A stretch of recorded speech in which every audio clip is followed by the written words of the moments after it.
a douchebag. So I just slammed on my brakes, moved over without even signaling, and really yelled at him and reamed him out. Yeah, no, that's one of the douchiest possible things you can do. I may have overdone it, but I don't care. No, that's fine, honestly.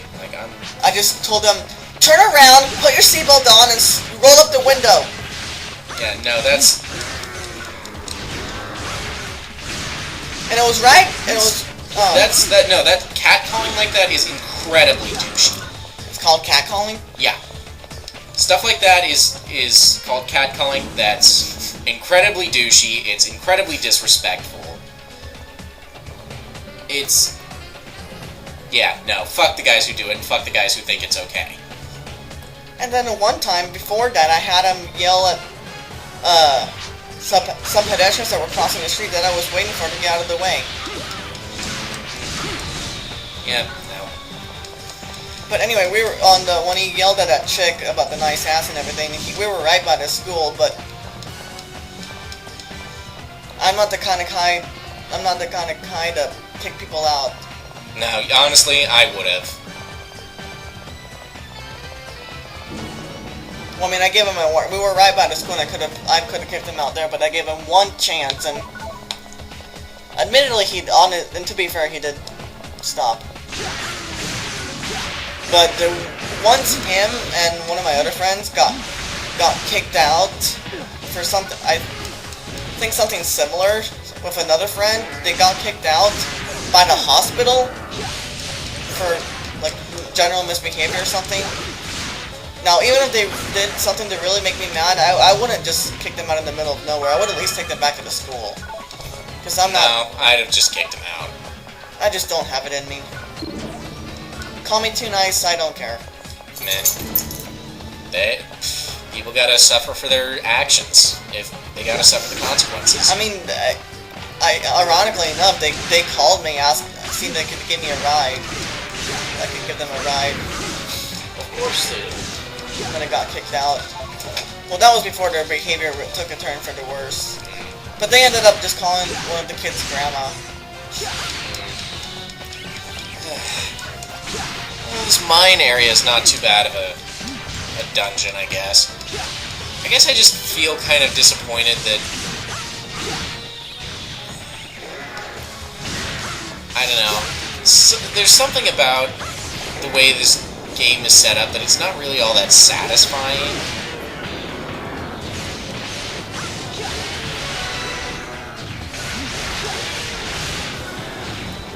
You know, you just spend your time mashing that attack button. And the later games had the stuff with the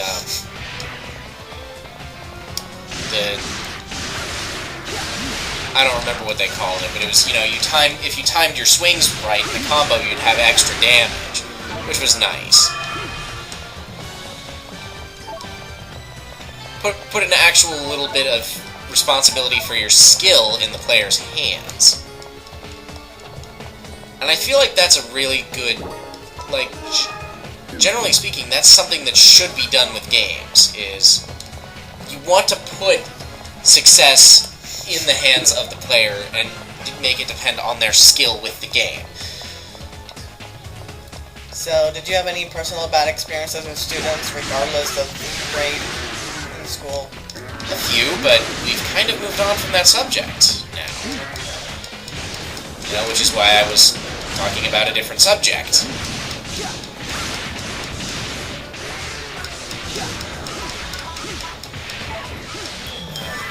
As I was saying about, like,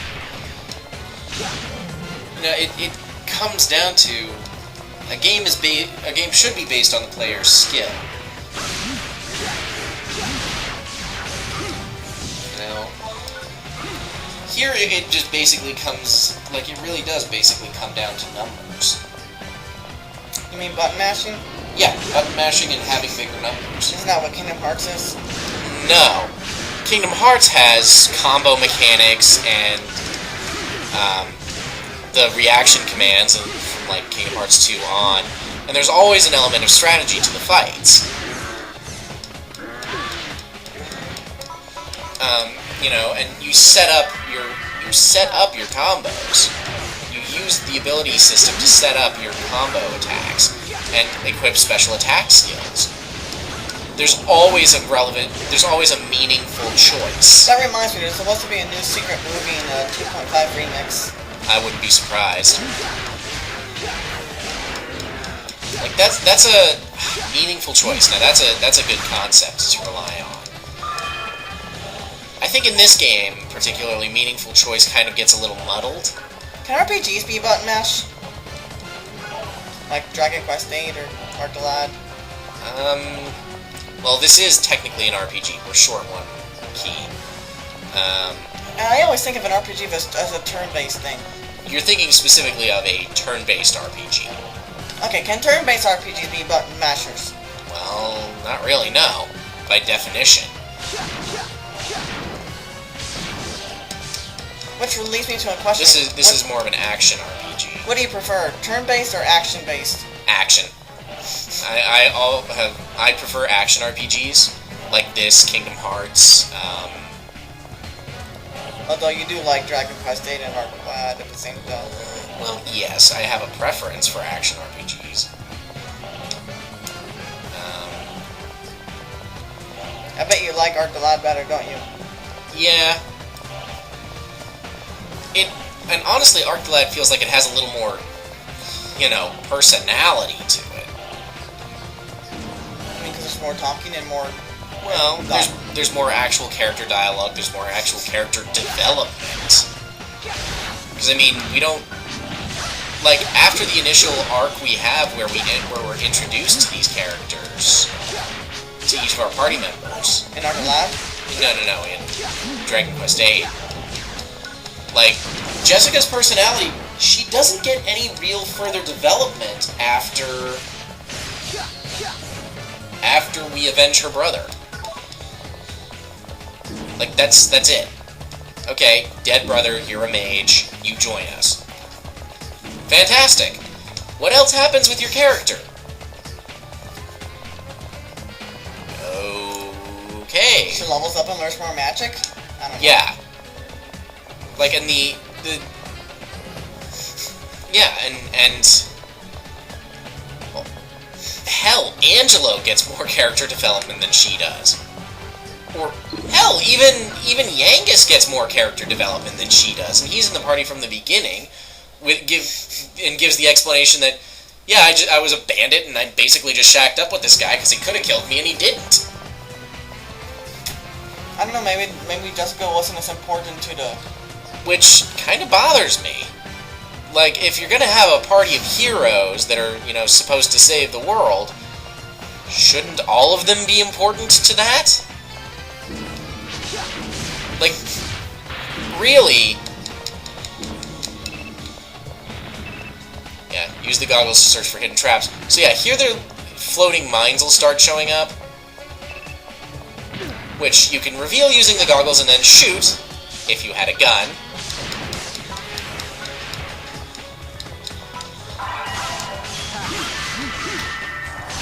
Okay.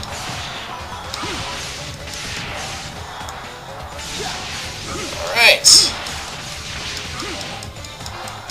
So as I was saying, I was talking about meaningful choice. Which in this game, there is some of it, but it's a little bit muddled, I think. Because each weapon does different things. But it's not really made all that clear. 23, 8, 1, 6, 3, 1, 3. You have to really pay attention to what you're doing, which, not a thing I would really complain about. But, like... Okay, see, we've got our we've got our, photon charge. Hello. Grief, it's like you don't even pay attention to the loot, just breaking the boxes on principle.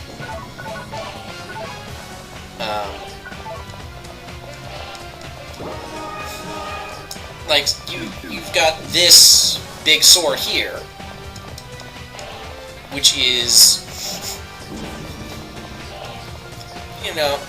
which is mechanically quite different from having just a saber, a single saber, or doing twin sabers or using a spear. The differences, though, can be kind of hard to pick out, and they get even more muddled once you have all of these extra weapon types that it's kind of difficult to figure out what exactly the difference is supposed to be. Like, what's the difference between the twin sabers and the double saber, the big polearm spinny that Lou likes to use in the later games? What's the difference visually? They're very different. Visually, sure, but what's the mechanical difference? Is there a meaningful difference between the two? Just a different way to attack, like they're faster than the twin saber. Okay, see, there's our meaningful difference. Okay, what about the difference between a two-handed sword and an axe? Axes are powerful, but even slower. There we go. But it can be kind of difficult to pick out, like, okay, what's going to be the difference here?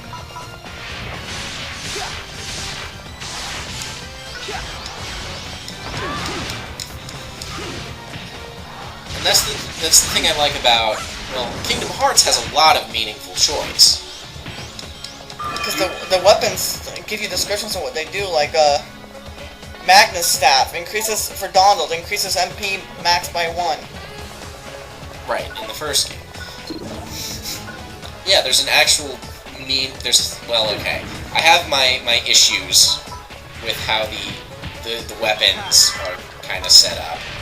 In which game? Really the whole Kingdom Hearts series, because basically, as it is, you're okay just...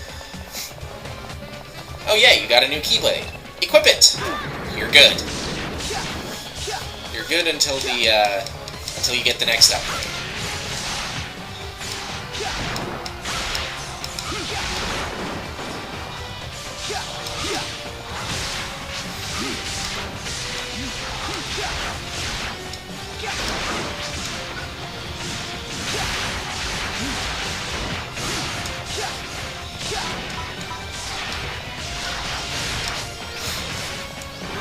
Rather than there being like, okay, do you want to specialize more in magic or in physical attacks? And unfortunately, the magic path in Kingdom Hearts 2 is kind of crappy. Well, that's what they do with Donald. Like, he's got, like, the Magnus Staff increases MP by 1, but it's not exactly strength. But then you've got, like, the Mallets, which decrease MP by 1, but are stronger. Yeah, if you want to make it more of a physical attack. Stuff like that. And admittedly, Kingdom Hearts 1, that's a bit of an issue early on, in that Sora's Keyblades you just basically upgrade with whatever your new one is. But you can actually... But later, towards about after the halfway point, actually. Which is the half point? I'm thinking about, actually, right after you beat Monstro. Okay. You have a wide variety of Keyblades to choose from, and they all have similar stats, just different specializations. If you're going for more of a balanced thing, you might go with Lionheart, or if you want to do more physical attacking, you might use Metal Chocobo or Oblivion. Speaking of which, Metal Chocobo works wonders on their solo Riku fight in Hollow Bastion. Yeah, it's that reach. Reach is, hugely helpful.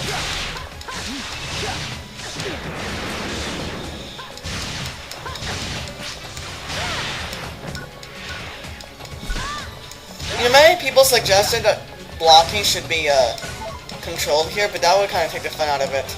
Honestly, no. I don't think it would. Having the option to block, it's a really frustrating thing, is in an action RPG, having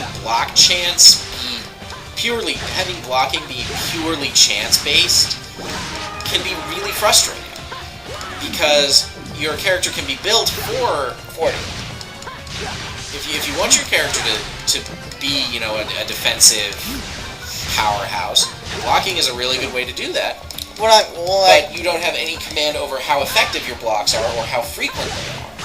Well, blocking cuts damage in half and sometimes does 0, so I guess it take the fun out of it, because if you can just constantly block and take no damage forever.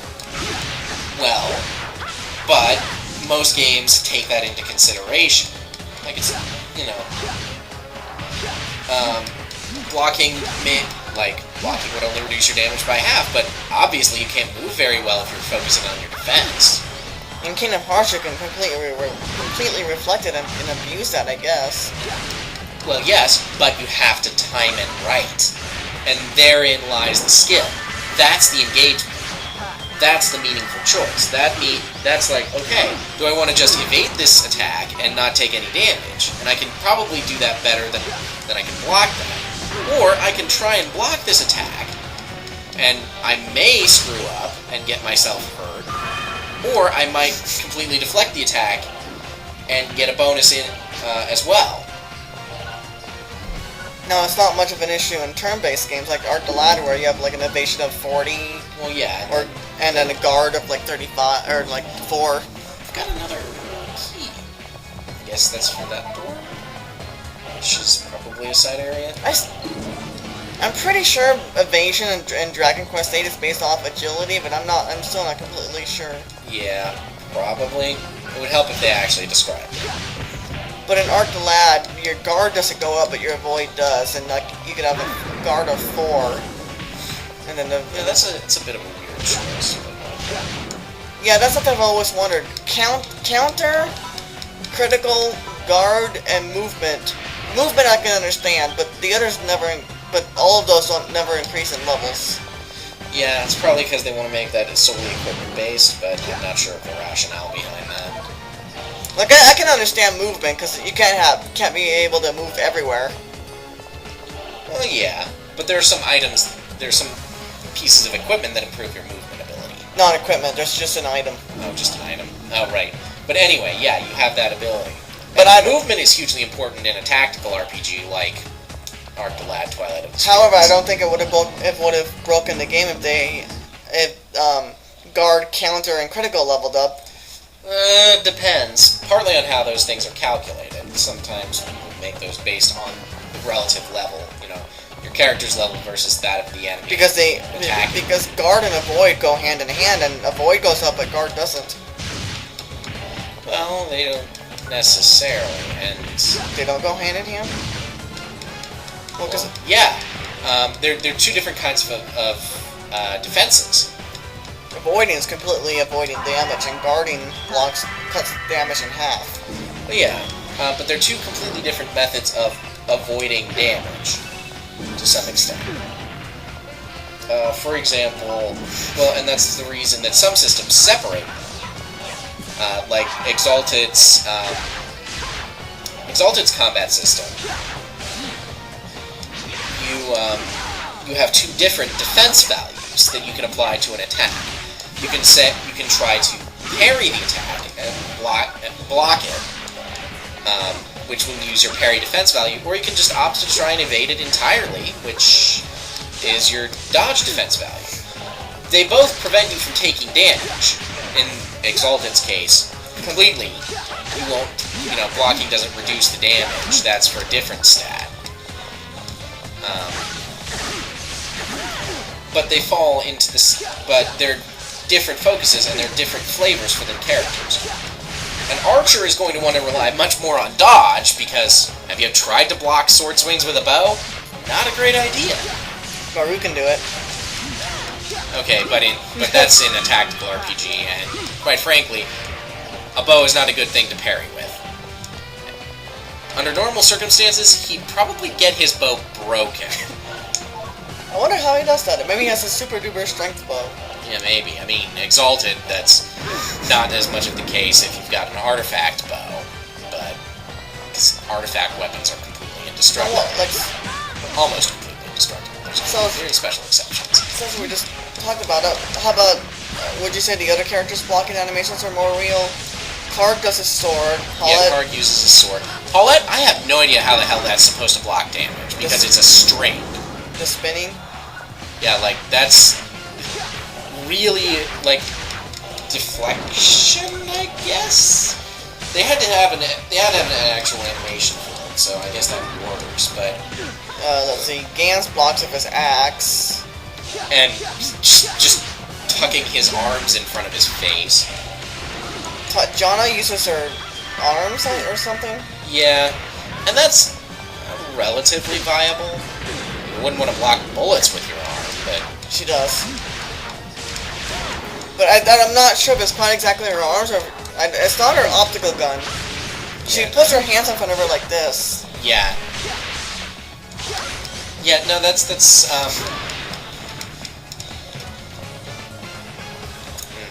And then when I wouldn't know. And then Dark, when he just has his claws, he puts his claws out in front of him. Yeah, it's not a great block. You want to usually block with something that isn't a part of your body. And when with the sword, he just smites it off. Yeah, that's an actual parry. Dilma doesn't have anything when she's just on her feet, but when she's got her bracer after she gets equipment, she uses that. Yeah. Volk uses his skull thingy-majig. Skull buckler. Camilla uses her flower. And Bebador uses a bunny rabbit. I'm not exactly sure if those are good. That bunny rabbit is magic, so... Okay, what about Camilla's flower? I would not try to parry anything with that. Hence why if I wanted to have those characters present using exalted rules, characters like Maru or Camellia, probably Paulette as well, would focus much more on dodge and DV rather than parry. Densimo uses his skull. Because it's Densimo. Samson uses his revolvers. Unorthodox, but it can kind of work. And Choco and Yekbek use their hands. Yekbek's made of metal, so that's a little bit more viable. Not so much for Choco, though. She does something similar to when Dark had his claws. Ha-ha! Or phew! And, oh hey, we went up. And what? We went up a rank. No, you were responding to my Choco. It's kind of implied that it implies that she is not in any form mortal. Because wasn't she present in one of the previous games? Yeah, so was the Ekbek, as far as I know. Yeah, which is why they're bonus characters. And I've been making progress on my project there, too. On my main file, I got everyone to level 45, and then on the other files I have saved for Densimo and Samson, Densimo's at level 20 and Samson's at level 40. Good lord, that Densimo one's gonna take for friggin' ever. Well, very low EXP amount. And I still have the bountiful fruits that I haven't used. Oh, good lord. But I'm trying These jokers. I've been asking on Cage Fits for someone to give me a code to give me unlimited bountiful fruits so I can do it that way for Densimo. And maybe even Samson. Yeah, maybe. Because they're gonna take forever. These three? Oh, Ethan's gonna take him on solo? But it's not. Yeah, sure. I'm good with this. I'm good with this. Ethan, kick their asses. It's not a big deal with the main party, because in the Flying Castle, because with the King Statuette, I can get about anywhere between 150,000 and almost 200,000 EXP. Okay. Bring it on.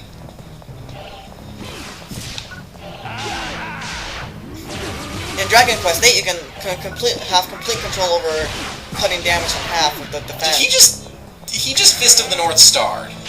That's wonderful. And if they don't have shields equipped, they use their weapons. Dude, you need to stop watching so much magical girl anime. Hiru, you need to stop watching. Like, those flourishes aren't gonna get you anywhere. They're gonna get you smacked in the face. Then punted across the room. I thought you were talking to me for a minute until you said Hiru. Yeah, no. Hiru needs to stop watching so much magical girl anime.